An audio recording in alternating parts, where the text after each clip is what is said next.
আল্লাহ পাক বলেছেন, হে মুহাম্মদ সাল্লাল্লাহু আলাইহি ওয়াসাল্লাম, বলেন সাল্লাল্লাহু আলাইহি ওয়াসাল্লাম, তোমার উম্মতের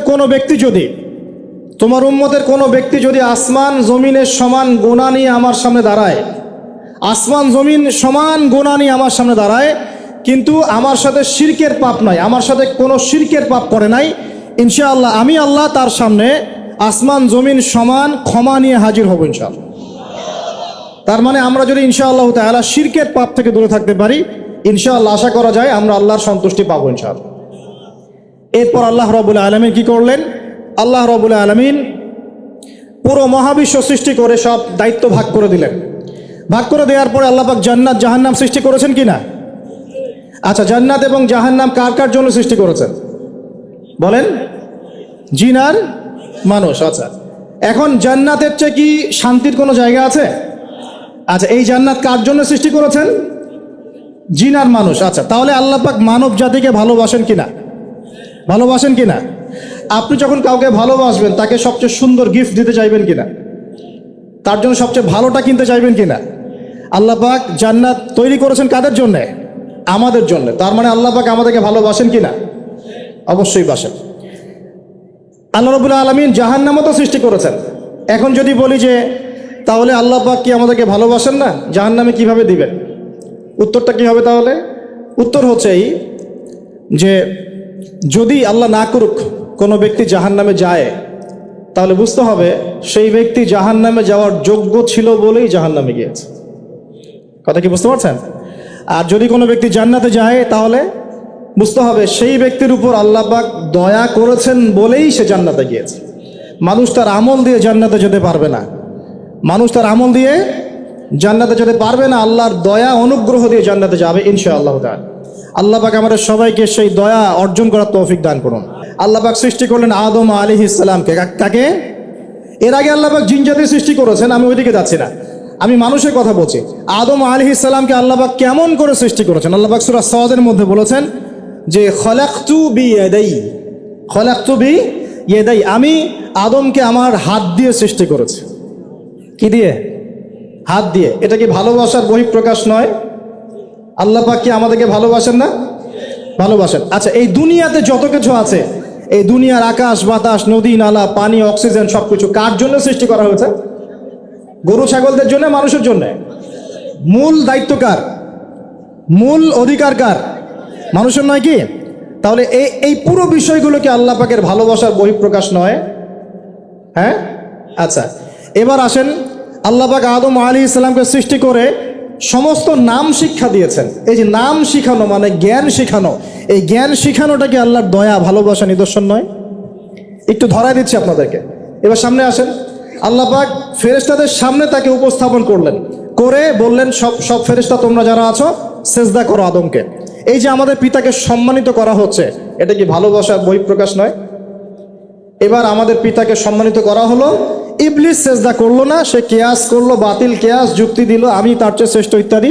আল্লাহ পাক ইবলিসকে অভিশপ্ত করলেন, আমাদের পিতা তাকে জান্নাতে রাখলেন। এই যে জান্নাতে রাখলেন, এটা কি আল্লাহ পাকের ভালোবাসা নয়? এবার আল্লাহ পাক আদম আলাইহিস সালামের পাঁজর থেকে সৃষ্টি করলেন তার স্ত্রী হাওয়া আলাইহিস সালামকে। ওই যে শুরুতে বলেছি স্রষ্টা একা থাকতে পারলেও সৃষ্টি কি পারবে? এই জন্য আদম আলাইহিস সালামের পাঁজর থেকে তার স্ত্রীকে সৃষ্টি করা হয়েছে, উভয়ের মাঝখানে ভালোবাসা দিয়ে দেওয়া হয়েছে। বলেন সুবহানাল্লাহ। এই জিনা ভালোবাসা নিদর্শন নয়, বিয়ে শাদী হচ্ছে ভালোবাসার নিদর্শন। আল্লাহ পাক বলেছেন সূরা রুমের মধ্যে, ওয়াজআলা বাইনাহুমা মাওয়াদ্দাতা ওয়া রাহমা, আমি আল্লাহ স্বামী স্ত্রীর মধ্যে ভালোবাসা এবং হৃদ্যতা সৃষ্টি করে দিয়েছি। বলেন সুবহানাল্লাহ। তার মানে এই হারাম সম্পর্ক যেটা দেখছেন, এটা হলো একটা জেনার পথ। আর যখন আমরা হালালভাবে বিয়ে শাদী করবেন, আপনারা করবেন, তখন দেখবেন আল্লাহ পাকের পক্ষ থেকে ভালোবাসা সৃষ্টি হয়ে যাবে ইনশাআল্লাহ তাআলা। অতএব ওয়াদা করতে পারি তো আল্লাহর কাছে নিজের চরিত্রকে পবিত্র রাখবো ইনশাআল্লাহ, হারাম কোনো সম্পর্কে যাব না ইনশাআল্লাহ, কোনো সহি প্রেমেও যাব না ইনশাআল্লাহ। এটা সহি প্রেম আবার কি জিনিস? দিনী ভাই দিনী বোনের মধ্যে এখন প্রেম চলে, এগুলো হয় না মাঝে মাঝে? এগুলোও বন্ধ, এগুলো বন্ধ করতে হবে। হালাল উপার্জনের সোর্স হয়ে গেলেই দিনদার মেয়ে দেখে বিয়ে করে ফেলবেন ইনশাআল্লাহ তাআলা। অন্য কোনো পথে যাবেন না, কোনো হারাম পথে যাবেন না। ওয়াদা করেন ইনশাআল্লাহ? রাজি আছেন তো ইনশাআল্লাহ? আল্লাহ কবুল করুন, আমিন। আর বিয়ের সময় অবশ্যই দিনদারিতা দেখবেন, অন্য কিছু না। অন্য কিছু পরে, দিনদারিতা আগে। দিনদারিতা আছে, নামাজ পড়ে, পর্দা করে, মাশাআল্লাহ সব দিক ঠিক আছে, তারপরে দেখবেন আপনি অন্য কিছু, তার আগে নয়। কথা ঠিক আছে? একইভাবে মেয়েদের ক্ষেত্রেও, যে আগে দেখবেন না ছেলে কত বড় চাকরি করে, ছেলের কত বড় বাড়ি আছে, গাড়ি আছে, এটা পরে। আগে দেখবেন ছেলে নামাজি কিনা, সুন্নত আছে কিনা, ইসলামের জন্য তার সফট কর্নার আছে কিনা, ইসলাম প্র্যাকটিস করে কিনা, এগুলো আগে দেখবেন। এগুলো না দেখলে কি হবে জানেন? বিয়ের 1 বছর 2 বছর পরেই বুঝতে পারবেন দুনিয়াটা জাহান্নাম হয়ে গেছে, নাউজুবিল্লাহ। দুনিয়াতেই তখন জাহান্নামের আযাবের স্বাদ ভোগ করতে হবে, নাউজুবিল্লাহ। আল্লাহ পাক আমাদেরকে হেফাজত করুন, আমিন। তো এই যে আল্লাহ পাক আদম আলাইহিস সালামের পাঁজর থেকে সৃষ্টি করলেন কাকে, এবং ভালোবাসা দিয়ে দিলেন উভয়ের মাঝখানে, এটা কি আল্লাহ পাকের দয়া নয়? আল্লাহ পাক ভালোবাসেন না? এবার দেখেন, গাছের কাছে যেতে নিষেধ করলেন, আমি কিন্তু শর্ট করে বলছি, গাছের কাছে যেতে নিষেধ করলেন, তোমরা জান্নাতে থাকো, খাও, যা ইচ্ছা করো, কিন্তু ওয়ালা তাকরাবা হাযিহি শাজারা, এই গাছের কাছেও যাবে না। একটা পরীক্ষা, জাস্ট একটা পরীক্ষা। এখানে কিন্তু বলা হচ্ছে গাছের কাছেও যাবে না, বলা হচ্ছে না যে গাছের ফল খাবে না। ঠিক যেমন আল্লাহ বলেছেন তোমরা জেনার কাছেও যাবে না, আল্লাহ পাক কিন্তু বলেন নাই জেনা করবে না, আল্লাহ পাক বলেছেন তোমরা জেনার কাছেও যাবে না। তো এখান থেকে আমরা এই হুকুমটার কঠোরতা বুঝতে পারি। তো প্রিয় ভাইরা, এখানে আমাদের পিতামাতা শয়তানের প্রলোভনে পড়ে গেলেন। কেন পড়লেন? শয়তান ওয়াসওয়াসা দিল যে আমি কি তোমাদেরকে এমন গাছের কথা বলে দিব যে গাছের কাছে গেলে বা যার ফল খেলে তোমরা চিরস্থায়ী জীবন পাবে এবং তোমরা ফেরেশতা হয়ে যাবে, এরকম কথা বলল, এবং তোমরা কোনোদিন মরবে না। হাল আদুল্লুকা আলা শাজারাতিল খুলদি ওয়া মুলকিন লা ইয়াবলা, এই দুটো ওয়াসওয়াসা, চিরস্থায়িত্বের ওয়াসওয়াসা এবং অমরত্বের ওয়াসওয়াসা দিয়ে আমাদের পিতামাতাকে নিয়ে গেল। এখন আমাদের পিতামাতা কি ফল খেয়েছিলেন কি খান নাই? আচ্ছা, এখন আল্লাহ পাকের দৃষ্টিতে অন্যায় হয়েছে কিনা? এরপরে আমাদের পিতামাতা কি করলেন? বললেন রব্বানা যালামনা আনফুসানা ওয়া ইল্লাম তাগফির লানা ওয়া তারহামনা লানাকুনান্না মিনাল খাসিরিন। এই যে দোয়াটা তারা করলেন, এই দোয়াটা করার পরে আল্লাহ পাক কি তাদেরকে মাফ করে দিয়েছেন কি দেন নাই? বলেন, কথা বলেন। আল্লাহ পাক মাফ করে দিয়েছেন কি দেন নাই? এই যে অন্যায় করার পরেও আল্লাহ যে ক্ষমা করে দেন, মানে গুনাহ করার পরেও যে আদম সন্তানকে আল্লাহ পাক মাফ করে দেন, এটা কি আল্লাহ পাকের রহমত, দয়া কি নয়?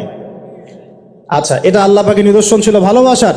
এরপর আল্লাহ পাক দুনিয়াতে পাঠিয়ে দিলেন, কারণ এটা পরীক্ষা, দুনিয়াটা পরীক্ষার জায়গা, পরীক্ষা দিচ্ছি আমরা এখানে। এখন পরীক্ষার ক্ষেত্রে কি আল্লাহ পাক আমাদেরকে একা ছেড়ে দিয়েছেন? আল্লাহ পাক কি আমাদেরকে একা ছেড়ে দিয়েছেন? না, আল্লাহ পাক দুনিয়াতে পাঠিয়ে আমাদেরকে গাইডলাইন দিয়েছেন কিনা, কিভাবে চলতে হবে, কি করা যাবে কি করা যাবে না, কিভাবে চলবো কিভাবে চলবো না। আল্লাহ পাক কি ওহী নাজিল করেছেন কিনা? এই ওহী নাজিল করাটা কি আল্লাহ পাকের রহমত কিনা, আল্লাহ পাকের দয়া কিনা, ভালোবাসা কিনা? আল্লাহ পাককে একা ছেড়ে দিয়েছেন না নবী রসুল পাঠিয়েছেন? এই যে নবী রসুলদেরকে পাঠিয়েছেন, এই নবী রসুলগণ কি আল্লাহর পক্ষ থেকে রহমত কিনা? বলেন। না হলে আমরা কি করতাম? দুনিয়াতে কেমন করে চলতাম, কিভাবে পথ খুঁজে পাইতাম, কেমন করে ইবাদত করতাম, আমরা কি জানতে পারতাম? আল্লাহ পাক রহম করে, ভালোবেসে, দয়া করে নবী রসুল পাঠিয়েছেন, আসমানি কিতাব পাঠিয়েছেন, বলেন সুবহানাল্লাহ।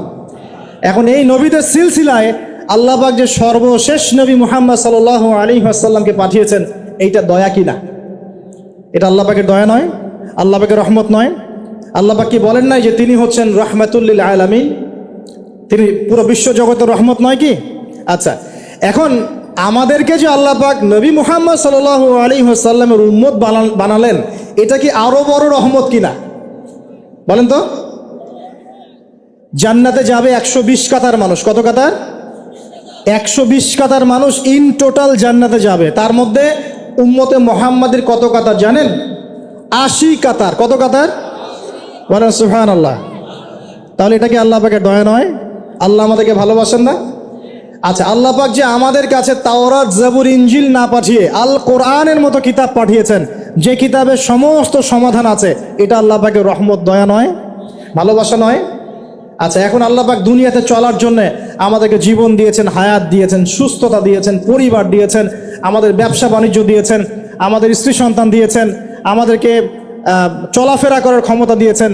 একটা চোখ নষ্ট হয়ে গেলে বুঝতে পারে মানুষ যে কত কষ্ট হচ্ছে, একটা পা না থাকলে বুঝতে পারে কত কষ্ট হচ্ছে। এই করোনার সময় যারা শ্বাস নিতে পারে নাই, তাদের কত কষ্ট হয়েছে। সুস্থ আছি, সুন্দর আছি, পরিবার আছে, আল্লাহ রিজিক দিচ্ছেন, 3 বেলা খাওয়াচ্ছেন, কাপড় দিচ্ছেন, শিক্ষার ব্যবস্থা করছেন, ইবাদত করার সুযোগ দিচ্ছেন, গুনাহ করলেও আবার মাফ করে দিচ্ছেন। এই সব কিছুকে আল্লাহ পাকের ভালোবাসা নয়? এই ভালোবাসাগুলো কি নিঃস্বার্থ ভালোবাসা না স্বার্থ ভিত্তিক ভালোবাসা? এই আল্লাহ পাকের কোনো স্বার্থ আছে? আল্লাহ পাক আমাদের কাছে কিছু চান? রিজিক চান? টাকা পয়সা চান? আল্লাহ পাকের যদি ইবাদত করে আমরা ছেড়ে দেই, আল্লাহর কোনো ক্ষতি হবে? আমরা ইবাদত করে ভাসিয়ে ফেললাম, আল্লাহর কোনো লাভ আছে? আল্লাহ পাকের শক্তি কি আরো বেড়ে যাবে না কমবে, নাকি যেমন আছে তেমনই থাকবে? আল্লাহ রাব্বুল আলামিনের শান শওকত কি আরো বেড়ে যাবে, নাকি আল্লাহ পাকের শান শওকত কমে যাবে? আল্লাহ রাব্বুল আলামিন যেমন, আল্লাহ পাক তেমনই থাকবেন, তাই নয় কি? আল্লাহ পাকের যে বিশাল খাজানা আছে, আমরা যদি ইবাদত করে ভাসিয়ে ফেলি, খাজানা কি বেড়ে যাবে? আমরা যদি সবাই ইবাদত করা ছেড়ে দেই, খাজানা কমে যাবে? আল্লাহ পাকের কোনো স্বার্থ আছে আমাদের ভালোবাসার? কোনো স্বার্থ নাই। তাহলে আল্লাহ পাক এই পুরো বিশ্বজগৎ সৃষ্টি করেছেন নিঃস্বার্থভাবে, তার স্বার্থ ছাড়া। এত অসংখ্য নেয়ামতে আমাদেরকে ভর্তি করে রেখেছেন আমাদের স্বার্থে, তার কোনো স্বার্থ নাই। কোনো স্বার্থ আছে? এই পরীক্ষায় পাশ করলে আমরা আবার জান্নাতে যাব ইনশাআল্লাহ। ওই জান্নাতে যাওয়ার পরে কি আমাদের স্বার্থ থাকবে না আল্লাহ পাকের স্বার্থ থাকবে? সুবহানাল্লাহ। এই এতটুকু যদি বুঝতে পারি, আল্লাহ পাক একমাত্র সত্তা যিনি আমাদেরকে প্রকৃত অর্থে ভালোবাসেন।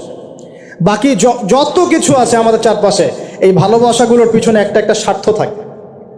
কথা বুঝতে পারছেন না মনে হয়? সন্তানকে অনেক ভালোবাসেন, বুঝলাম, পিতামাতা, কিন্তু এই সন্তান যদি আপনার মনের মতো করে না চলে, একসময় কিন্তু আপনিও সন্তানের উপর রুষ্ট হবেন না? স্ত্রীর জন্য এত কিছু করছেন, দেখবেন কোনো একদিন আপনি করতে পারলেন না, দেখবেন সেদিনই আপনাকে একদম ধুয়ে রেখে দিল একেবারে। এমন হয় কি না? তা আমাদের ভালোবাসাগুলোর পিছনে কোনো কোনো স্বার্থ থাকে কি না? আর এই যে জেনা চলছে, এই জেনার মধ্যে মূল স্বার্থটা কি? যৌনতা। মূল স্বার্থ কি? ছেলেও চায় মেয়েকে ভোগ করতে, মেয়েও চায় ছেলেকে ভোগ করতে, এবং বলে না না এটা পবিত্র ভালোবাসা, আমরা বিয়ে করার জন্যই জেনা করেছি, নাউজুবিল্লাহ। তাই না? বলে না, আমরা তো বিয়ে করব, সমস্যা কি? তো ফ্রি মিক্সিং করলে কি সমস্যা? তাহলে বিয়ে যদি করবা, তাহলে মেলামেশা বিয়ের পরেই করো, ব্যাস, নিঃস্বার্থ প্রমাণ হবে। বিয়ে যদি করার উদ্দেশ্য থাকে, তাহলে বিয়ের আগে আর দেখা সাক্ষাৎ করো না, কথাবার্তা বলো না, একবার বিয়ে করো তারপরে করো, তখন দেখবেন না না এটাতে রাজি না, তার মানে স্বার্থ এখানে আছে। তাহলে নিঃস্বার্থভাবে কে আমাদেরকে ভালোবাসে?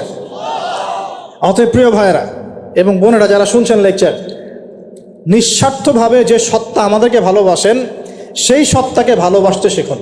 আল্লাহ পাক তৌফিক দান করুন। এখন আল্লাহ পাক আমাদেরকে কিছু কিছু ক্ষেত্রে ভালোবাসতে বলেছেন, যেমন আল্লাহ পাক তার দ্বীনকে ভালোবাসতে বলেছেন, আল্লাহ পাক তার নবীকে ভালোবাসতে বলেছেন, আল্লাহ পাক আমাদের পিতামাতাকে ভালোবাসতে বলেছেন, আল্লাহ পাক আত্মীয়তার সম্পর্ক রক্ষা করতে বলেছেন, আল্লাহ পাক রক্তের সম্পর্ক বজায় রাখতে বলেছেন, আল্লাহ পাক স্ত্রী সন্তানকেও ভালোবাসতে বলেছেন। আল্লাহ পাক কিন্তু তার রাস্তায় জানমাল ব্যয় করে আল্লাহর পথে দাওয়াত এবং জিহাদ করতে বলেছেন। এখন এগুলো আল্লাহ বলেছেন বলে আমরা করব, আল্লাহ পাক ভালোবাসতে বলেছেন বলে আমি ভালোবাসবো, কিন্তু উদ্দেশ্য হবে আল্লাহর সন্তুষ্টি অর্জন করা। আমি কেন আমার মাকে ভালোবাসি? বিকজ আমার মায়ের পায়ের নিচে আমার জান্নাত, আল্লাহ ভালোবাসতে বলেছেন তাই বাসি।